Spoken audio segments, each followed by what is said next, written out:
El ciclismo europeo ha dejado de mirar a las promesas de América Latina con el aire de superioridad condescendiente que solía reinar en las oficinas de los equipos del viejo continente. Lo que acaba de ocurrir en los centros de análisis más influyentes del ciclismo internacional no es un elogio pasajero ni una nota de prensa exagerada para buscar titulares fáciles. Es una sentencia fulminante,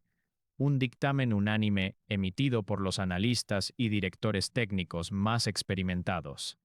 del planeta que coloca a Isaac del Toro como un elemento decisivo, devastador e indispensable en el territorio francés.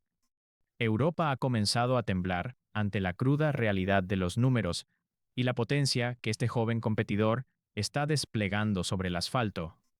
El pelotón internacional ya no se enfrenta a un novato que busca aprender los secretos de las grandes vueltas, sino a un peligro inminente que tiene la capacidad biológica y mental de dinamitar los planes de las estructuras multimillonarias en su propio terreno histórico. La alarma generalizada estalló con la publicación de los últimos informes de rendimiento de la prensa especializada francesa e italiana, donde se desglosaron al milímetro los registros fisiológicos de los líderes actuales. Los expertos internacionales han abandonado cualquier rastro de duda, declarando abiertamente que el bloque europeo ha perdido el monopolio del control táctico en la alta montaña debido a la irrupción de esta fuerza de la naturaleza. Los directores deportivos del Bismalis a Bike, del Ineos Grenadiers y del Red Bull Bora Hansgrohe observan con absoluto pavor cómo sus estrategias de asfixia lineal son completamente inútiles frente a un corredor que no respeta las jerarquías tradicionales ni se inmuta ante los trenes de carrera más salvajes del circuito mundial. La sentencia es clara y no admite discusión. El ciclismo de vanguardia ha encontrado a su nuevo eje de destrucción masiva, y las carreteras de Francia están listas para ser el escenario de una carnicería deportiva donde las viejas potencias corporativas serán las principales víctimas. El impacto de esta declaración ha calado hondo en los despachos técnicos de las escuadras rivales, transformando la preparación de las próximas citas del calendario en un verdadero gabinete de crisis. Saben perfectamente que un atleta con la capacidad de sostener aceleraciones agónicas por encima de los límites teóricos de la resistencia humana es una anomalía que rompe cualquier simulación por ordenador. Los analistas internacionales coinciden en que la presencia de Del Toro en el asfalto cambia por completo la psicología del pelotón. Obliga a los capos tradicionales a gastar unidades de carrera mucho antes de lo previsto, desbaratando los planes de contención y sembrando una paranoia colectiva entre los gregarios que deben salir a neutralizar sus demarrajes. Europa tiembla porque ha entendido que los días de dominio absoluto e incontestable de las estructuras neerlandesas y británicas han llegado a su fin debido a la consolidación de un fenómeno que corre con el cuchillo entre los dientes y una ambición indomable. Dentro del búnker de su propia escuadra, el UAE Team Emirates, la sentencia de los expertos ha provocado una reconfiguración total de la cadena de mando oculta. Aunque los galones oficiales de la carrera se manejen bajo el nombre de otras consagradas, la realidad técnica que dictan los potenciómetros demuestra que el verdadero factor de desequilibrio estratégico es el joven talento latinoamericano. Los directores de la formación emiratí han recibido la advertencia directa de los analistas externos. Mantener a este corredor encadenado a labores puras de protección sería el mayor error táctico de la era moderna y una traición al propio potencial de la escuadra. Las órdenes internas han tenido que mutar a marchas forzadas, otorgándole una libertad de movimientos que ha desatado el pánico en los autobuses de los equipos rivales, quienes ahora deben diseñar planes de contingencia dobles para evitar ser devorados vivos por una estrategia de pinza implacable. La prensa especializada en Francia ha dedicado portadas enteras a desgranar el pánico que se respira en el pelotón, describiendo la situación actual como el preludio de un cambio de era inevitable. Los periodistas más veteranos, aquellos que han visto pasar a las leyendas más grandes del deporte de las dos ruedas, afirman que la mirada y la postura de este corredor, en los momentos de máxima tensión, reflejan la madurez de un veterano, combinada con la agresividad de quien no tiene nada que perder y un imperio entero por conquistar. Esta combinación de factores ha destruido la tranquilidad de directores históricos que confiaban en que la presión mediática y el peso de la historia francesa terminarían por quebrar la resistencia moral del joven competidor. La realidad ha sido diametralmente opuesta. Cada escenario de alta tensión ha funcionado como un combustible de alto octanaje que eleva su rendimiento a niveles que la ciencia deportiva actual lucha por explicar. El, ci- el ciclismo de alta montaña Europa ha entrado en una fase de caos absoluto desde el momento en que los directores deportivos más experimentados del pelotón se vieron obligados a aceptar la cruda realidad. Las pizarras digitales y las estrategias lineales de vatios controlados son completamente inútiles cuando se intenta frenar a Isaac del Toro, lo que en las primeras jornadas del Tour de Francia se consideraba una sorpresa táctica o un golpe de fortuna aislado, ha mutado oficialmente en una pesadilla estructural para los equipos que dominaban el circuito con puño de hierro. La sentencia fulminante de los expertos internacionales ha dejado claro que el corredor mexicano no es una pieza secundaria en el engranaje del UAE Team Emirates, el factor de desequilibrio definitivo que está obligando a todo el pelotón internacional a triturar sus manuales de carrera y a competir en un estado de pánico constante bajo el sol abrasador de las carreteras francesas. El nerviosismo dentro del búnker del Bismarck, a Bike, alcanzó niveles de alarma máxima cuando sus analistas de telemetría confirmaron que la capacidad de recuperación celular de Del Toro rompe con todos los parámetros históricos de la categoría sub-23. Mientras los líderes tradicionales muestran signos evidentes de desgaste biológico tras encadenar varios puertos de categoría especial, los datos de potencia del joven competidor latinoamericano siguen registrando una línea ascendente y destructiva. Esta anomalía fisiológica ha desatado una ola de desconfianza y recelos entre esos estrategas del viejo continente, quienes ven cómo sus mejores gregarios, hombres contratados por millones de euros para asfixiar a los rivales mediante ritmos de carrera lineales, terminan completamente reventados y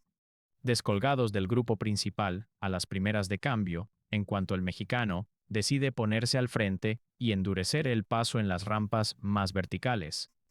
La transformación táctica no solo se nota en el asfalto, sino también en las tensas reuniones que se celebran a puerta cerrada en los autobuses de los equipos rivales antes de cada etapa reina. El Ineos Grenadiers y el Red Bull Bora Hansgrohe han tenido que unificar sus criterios de defensa en un intento desesperado por levantar un muro de contención humano que evite el colapso definitivo de sus opciones de podio. Los directores deportivos ya no ocultan su frustración ante los micrófonos de la prensa internacional. Admiten con una mezcla de rabia y asombro que la presencia de Isaac del Toro les obliga a cambiar los planes de carrera de forma prematura, quemando unidades de persecución mucho antes de lo previsto en la pizarra técnica y dejando a sus líderes absolutos completamente aislados en los kilómetros decisivos de la jornada, desprovistos de auxilio mecánico y expuestos a una ejecución deportiva en directo. En el centro de esta tormenta mediática y deportiva, la madurez con la que el joven prodigio gestiona la presión externa ha terminado por desarmar a los psicólogos del deporte en Europa. Los analistas más veteranos de la televisión francesa destacan que la agresividad de sus ataques en la montaña no responde a un impulso y racioventud, sino a un cálculo frío y despiadado que busca explotar el miedo y la rigidez táctica de sus oponentes. Del Toro corre con la frialdad de un capo consagrado, ignorando las provocaciones de los corredores experimentados que intentan sacarlo de punto mediante bloqueos visuales o encerronas en las curvas traicioneras de los descensos alpinos. Cada intento del bloque europeo por intimidar al competidor mexicano se ha estrellado de frente contra una fortaleza mental inquebrantable, que utiliza la hostilidad del entorno como el combustible definitivo para humillar a las viejas potencias del ciclismo mundial en su propio territorio histórico. La prensa italiana ha calificado la irrupción de Del Toro como la mayor amenaza para el imperio del ciclismo europeo desde la aparición de los grandes titanes de las últimas décadas. Los titulares ya no hablan de un ciclista con proyección de futuro, sino de una fuerza devastadora del presente que está ejecutando una invasión deportiva en toda regla. La alarma global ha calado tan hondo que incluso las marcas de bicicletas y los proveedores de componentes analizan con lupa la postura y la aerodinámica de un corredor que desafía las leyes de la física en cada demarraje, obligando a toda la industria del deporte de las dos ruedas a replantearse los límites de la resistencia periférica en la alta montaña. Europa está contra las cuerdas. Sus planes de contención se caen a pedazos con cada kilómetro de asfalto, y el veredicto, los expertos internacionales, sigue resonando en el paddock con la fuerza de una sentencia de muerte deportiva. El control del pelotón ha cambiado de dueño y el ciclismo de vanguardia habla un idioma completamente diferente. Entrada el pelotón en el corazón de la alta montaña francesa, confirmó la peor de las pesadillas estratégicas que los directores de los equipos del viejo continente intentaban evitar en sus pizarras técnicas. Al llegar a las rampas más brutales de la jornada, el Visma-Lease Bike y el Ineos Grenadiers intentaron imponer su clásico tren de carrera, un bloque lineal y asfixiante diseñado para minar las fuerzas de los rivales a base de un ritmo milimétrico y predecible. Sin embargo, toda esa estructura multimillonaria se desmoronó por completo en cuestión de segundos cuando el coche oficial del UAE Team Emirates dio luz verde a la verdadera estrategia oculta, la libertad absoluta para que Isaac del Toro rompiera orden establecido mediante una aceleración salvaje. Y fuera todo manual. El demarraje del corredor mexicano en las runs que superaban el 12% de inclinación no fue un simple ataque para tantear las fuerzas del grupo de favoritos, fue una emboscada total, un cambio de ritmo seco y violento que desmanteló por completo la organización de los equipos europeos. Los gregarios de lujo, hombres con años de experiencia en el control de grandes vueltas, miraron hacia adelante con absoluto pavor al ver cómo la silueta de Del Toro abría un hueco de forma implacable en el asfalto. La velocidad impuesta por el joven competidor rompió de inmediato las referencias de vatios de los ordenadores de carrera, sumiendo a lectores deportivos en un estado de parálisis moral dentro de los coches de asistencia, incapaces de emitir una orden coherente a través del pinganillo para frenar la sangría de tiempo. El pánico se transformó en una crisis institucional en directo cuando los monitores de la transmisión internacional confirmaron que los líderes de las escuadras rivales estaban sufriendo un colapso biológico severo en su intento por cerrar la brecha. Obligar a los ciclistas europeos a salir de su zona de confort para responder a los ataques lejanos y caóticos de Del Toro resultó ser una trampa mortal que la geografía de los Alpes se encargó de ejecutar sin piedad. El pelotón se estiró hasta el límite de la ruptura, perdiendo unidades a las primeras de cambio y dejando a los supuestos capos del Tour completamente aislados, desprotegidos frente al viento helado de las cumbres y expuestos a una humillación deportiva que promete reconfigurar de forma permanente la jerarquía mundial de este deporte. La prensa especializada, que observaba la carnicería táctica desde la sala de prensa en la cima del puerto, calificó la jornada como el día en que el ciclismo europeo perdió oficialmente el control del tablero internacional. Ya no se trata de discutir si el ciclista latinoamericano tiene el nivel para competir en Europa. La realidad del asfalto ha dictado una sentencia inapelable. Del Toro, el eje sobre el cual gira la destrucción de las viejas potencias corporativas. Su capacidad para sostener una intensidad anaerobital, en mitad de la niebla, ha dejado al descubierto las graves carencias estratégicas de unas estructuras que se creían invencibles a base de presupuestos millonarios demostrando que la audacia y el fuego sagrado de la competición real siempre terminan por imponerse sobre los números fríos de un potenciómetro Puncle. El Tour de Francia de 2026 ha dejado de ser una competición matemática gestionada desde las pizarras de los directores deportivos del viejo continente para convertirse oficialmente en el escenario de una capitulación histórica. A falta de 3 kilómetros para coronar la cumbre del coloso alpino, la imagen de los coches oficiales del pelotón europeo apagando sus pantallas de telemetría y guardando las ruedas de repuesto dictó el veredicto definitivo de la jornada. Fue el gesto implícito de la rendición absoluta ante la superioridad de un Isaac del Toro que continuaba destrozando el asfalto con una cadencia demoledora. Las viejas potencias corporativas, que durante años presumieron de tener el control absoluto del ciclismo mundial mediante presupuestos multimillonarios y disciplina militar, contemplaban con absoluto pavor cómo toda su estructura era reducida a cenizas por la ambición indomable del joven competidor mexicano. En la vanguardia de la carrera, Del Toro no mostró ni un solo gramo de piedad competitiva, lejos de regular su esfuerzo para administrar la ventaja obtenida en la clasificación general. El ciclista del UAE Team Emirates siguió sprintando en las rampas que superaban el 10% de inclinación, balanceando la bicicleta de lado a lado con una agresividad extrema que parecía alimentarse directamente del sufrimiento de sus perseguidores. Cada pedalada del corredor latinoamericano funcionaba como un recordatorio brutal para el ciclismo europeo. La era del dominio predecible y los pactos de no agresión en la montaña ha quedado completamente desterrada. Los analistas internacionales, estupefactos ante las pantallas de transmisión, confirmaban que se estaba ejecutando una ejecución deportiva fría, diseñada para ganar una etapa reina, sino para infligir un daño psicológico tan profundo en el bloque europeo que ninguna de sus escuadras pudiera levantarse del golpe en lo que resta de temporada. La carnicería táctica era tan evidente que en los boxes de la línea de meta el ambiente se transformó en un silencio sepulcral que delataba el estado de conmoción colectiva de la afición y los técnicos.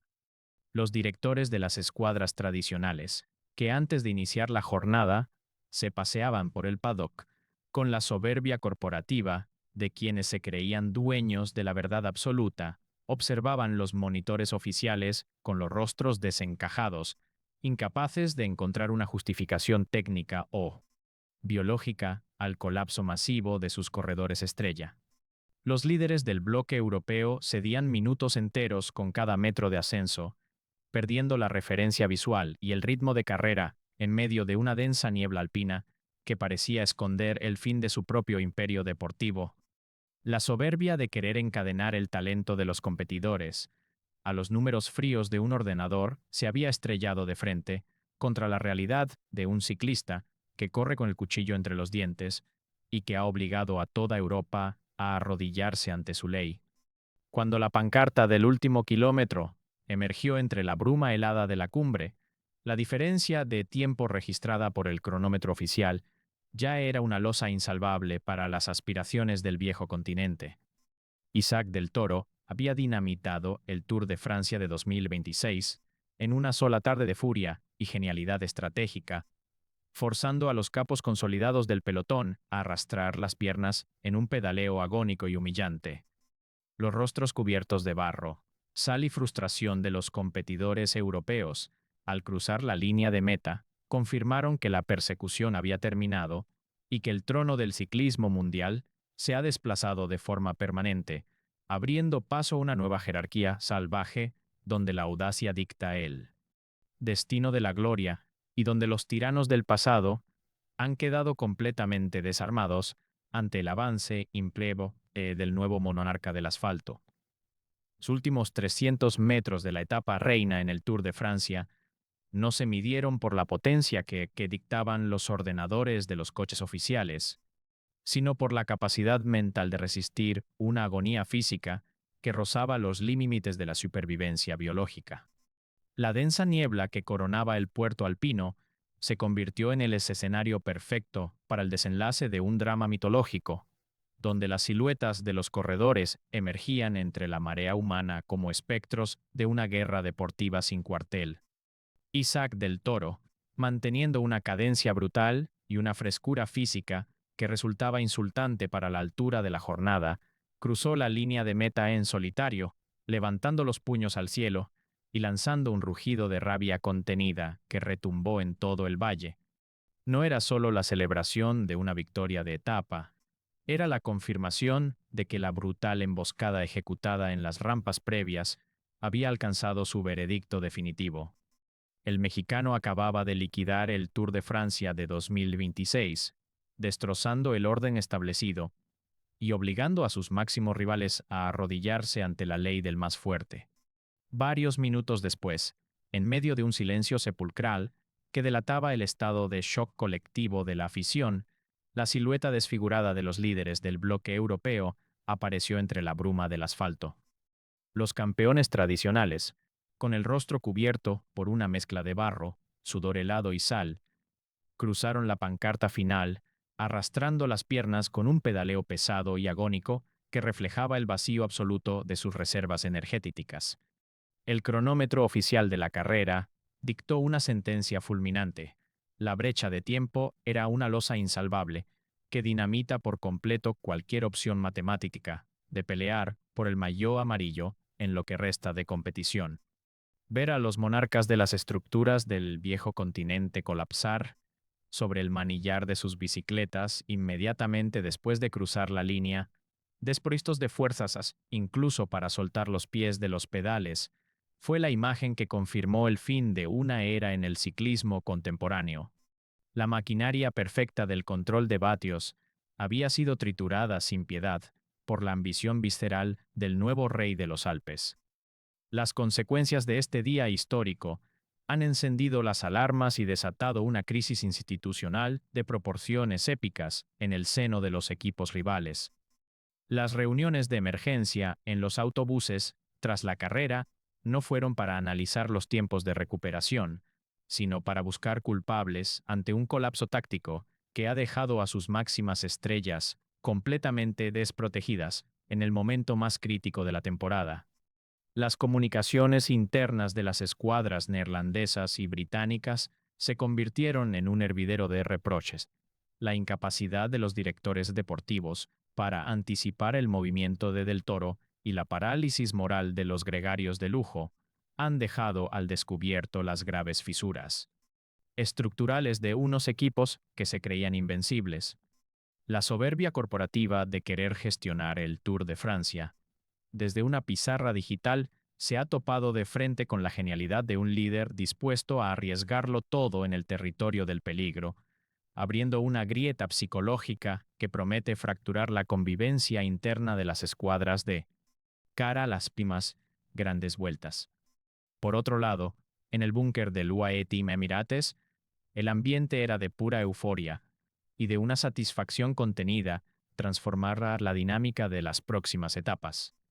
Las declaraciones de los técnicos ante los micrófonos de las televisiones internacionales confirmaron lo que todos sospechaban en la sala de prensa. El ataque de Del Toro no fue un arrebato de locura ni una improvisación del momento, sino una emboscada planificada al milímetro para explotar el miedo y la rigidez táctica de sus oponentes. La estrategia del mexicano ha demostrado que las jerarquías tradicionales y los pactos de no agresión en las subidas han muerto en este Tour de Francia. Ya no hay espacio para la especulación ni para el respeto reverencial a los galones del pasado. Del Toro ha plantado la bandera de su imperio absoluto en la alta montaña, demostrando al mundo entero que su ambición es un motor implacable que solo se detiene cuando ha aplastado por la resistencia de sus enemigos. El análisis de los datos que los preparadores físicos volcaron en los ordenadores, al caer la noche, confirmó la magnitud de la matanza táctica que se vivió en la carretera. Los números de vatios registrados por el nuevo capo